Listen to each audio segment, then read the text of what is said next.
le traslado a la doctora Ana Yay. Muchas gracias, digna magistrado.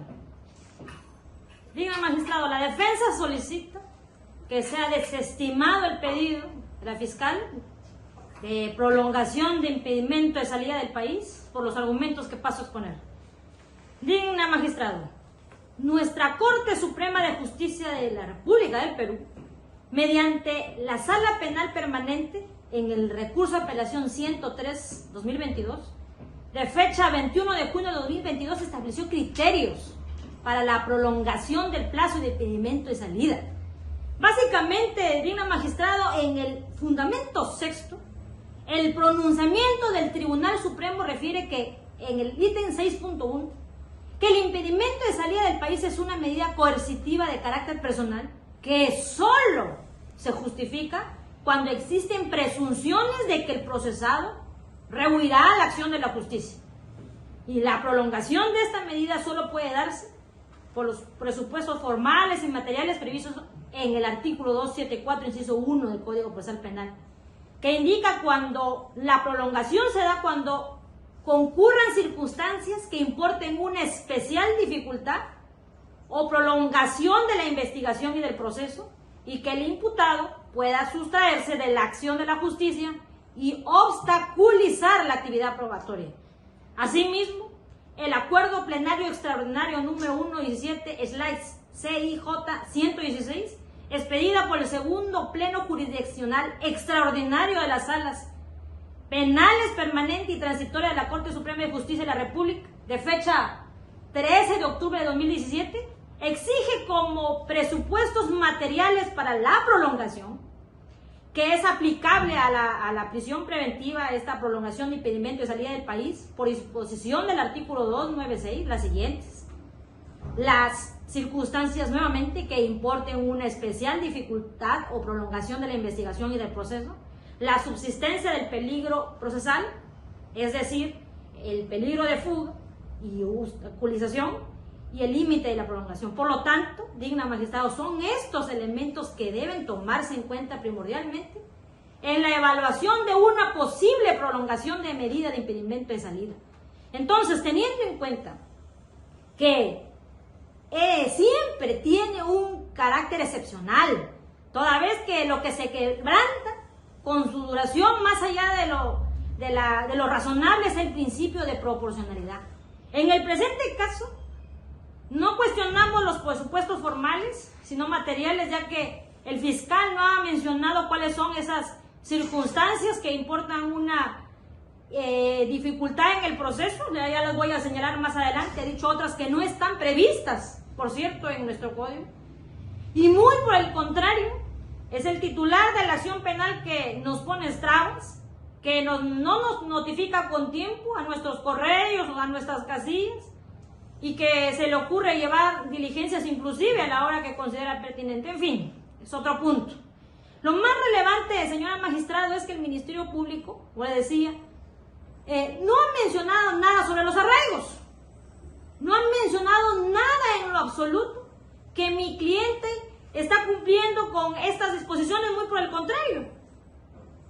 Entonces, digna magistrado, en la ejecutoria emitida el 5 de abril de 2022, efectuada por la Sala Penal Permanente en el recurso de apelación 39/2022, se señala que por el criterio de mínima intervención y del favor libertatis se tienen que probar positivamente esas circunstancias y el riesgo concreto de fuga. De manera que debe evitarse cualquier arbitrariedad. Por ello, es menester poner especial atención en la proporcionalidad y necesidad de la prolongación de esta medida, y que el fiscal no ha podido sustentar. Teniendo en cuenta que mi cliente acredita su arraigo familiar, tiene 2 nietos, 2 hijos, acredita su arraigo domiciliario, tal como lo indica en su ficha de RENIEC, inclusive tiene arraigo laboral. Además, sobre su comportamiento procesal, ha venido conduciéndose con corrección en el transcurso de la investigación, acudiendo a todas y cada una de las diligencias citadas por la Fiscalía. Entonces, fíjese, ese argumento es poco sano de la Fiscalía, que indica que mi cliente tiene viajes al extranjero, que ha viajado a Colombia. Lo que no refiere es de que mi cliente, cuando viajó a Colombia, lo hizo por 3 días en todos estos años de su existencia y que viajó inclusive sin DNI, o sea, sin pasaporte. Una única vez, digna magistrada, siendo ella una empresaria. Bueno, otro hecho relevante que se da en mérito a que inclusive en su oportunidad mi cliente no impugnara la resolución de impedimento de salir, ya que se le impuso originalmente, ¿no? Esto evidencia su ánimo de no rehuir a la acción de la justicia. Asimismo, habría que añadir que el hecho que cuenta con una edad avanzada. Por lo tanto, esta prolongación de la restricción propuesta es desproporcional. La conducta de mi cliente ha sido colaborativa y sobre todo se ha acreditado de manera fehaciente su arraigo. Asimismo, no se observa el incremento de nivel de sospecha simple, suficiente, reveladora o grave por la etapa procesal. No es determinante en la evaluación de una posible prolongación de plazo. Con mucha mayor razón, si nuestra tesis, señor magistrado, argumenta que se trata de procesos de carácter civil, no penal. Porque como conocedores del derecho, sabemos que la figura de la anticrisis no es un traspaso de la propiedad, sino el uso, disfrute de la posesión, mucho más por la figura de la autorresponsabilidad de la víctima, que jamás ha ocurrido en este caso estafa, señor magistrado, y esto incluso está previsto en una casación, la 475/2020. La conducta es atípica si la víctima tiene acceso a la información, es decir, a los registros públicos. Los señores que han hecho un contrato sabían lo que estaban firmando.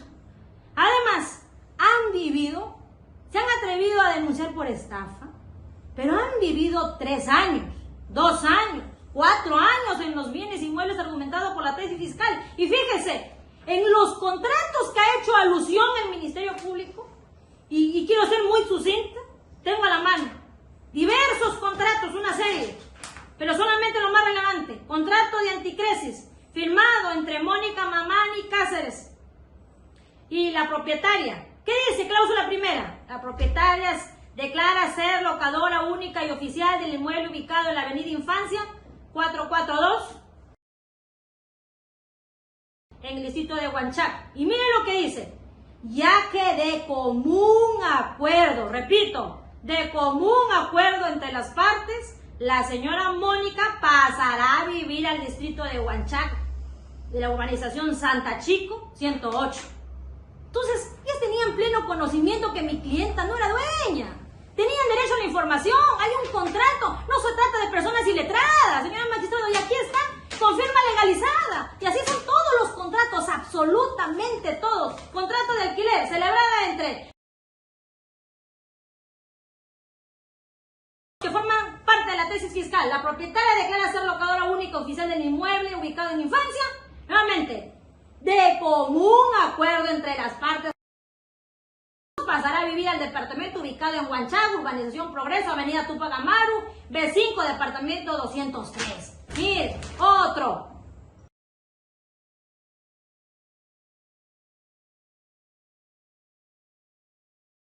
La propietaria declara ser locadora única y oficial del bien inmueble en Infancia 442, que de común acuerdo entre las partes pasa a vivir al departamento ubicado. Todos con firma notarial. Una más. La propietaria, de común acuerdo, cláusula primera, entre las partes, los señores del distrito de Huanchac pasarán a vivir. Ahí está, señor magistrado, es un tema de carácter civil, no penal. Y como le decía, han vivido 2 o 3 años. ¿De qué estafa estamos hablando? ¿Qué? ¿Se pretende vivir gratis? ¿La impunidad? Y fíjese, señor juez, con algunos agraviados han resuelto sus controversias. Muchos han llegado a acuerdos extrajudiciales vía conciliación y de eso no ha dicho nada el fiscal, ha hecho mutis. Cito algunos ejemplos. Conciliación número 084-07-2023, llevada a cabo en el Centro de Conciliación Red Concilia del Perú. Otra acta, 06405-2023, llevada a cabo en el mismo centro de conciliación, etcétera, etcétera, de varios supuestos agraviados nuevamente, que forman parte de la tesis fiscal.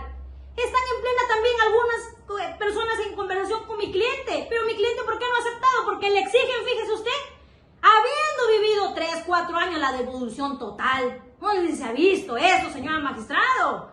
Entonces, por eso decimos que no se trata de un tema penal, sino civil. Nuevamente, retornando, la Fiscalía no ha identificado las circunstancias que importen una especial dificultad en la investigación del proceso. La Fiscalía no ha sustentado la subsistencia del peligro procesal, concretamente en el peligro de fuga y obstaculización. Dícese la ausencia de arraigos. No ha sustentado la ausencia de arraigos, solo se ha limitado a decir que se habría cometido estafa, nada más. Asimismo, mi cliente María Cristina se ha conducido con corrección en el transcurso de la investigación, inclusive pidiendo participar en las diligencias de carácter virtual y que se hace a nivel nacional, señora magistrado. En todas y cada una se ha sido diligente. Ahora, ¿en qué parte se puede fundamentar que en aplicación del artículo 71, numeral 2, inciso D, que es un derecho de abstenerse a declarar, puede considerarse como obstaculización? Que me indique dónde, que yo no lo encuentro. Señores magistrados, también decimos, fíjese usted, me ha hablado de la obstaculización, para terminar. Y el artículo 270, tengo el código en mis manos y voy a dar una lectura muy rápidamente, dice lo siguiente: para calificar el peligro de obstaculización se tendrá en cuenta el riesgo razonable de que el imputado, 1, destruirá, modificará, ocultará, suprimirá o falsificará elementos de prueba. 2, influirá para que los coimputados, testigos o peritos informen falsamente o se comporten de manera desleal o reticente. 3, inducirá a otros a realizar tales comportamientos. ¿Y sabe lo que ha dicho el fiscal? ¿O parece que no ha dado lectura con respecto a la obstaculización? ¿Sabe qué ha dicho?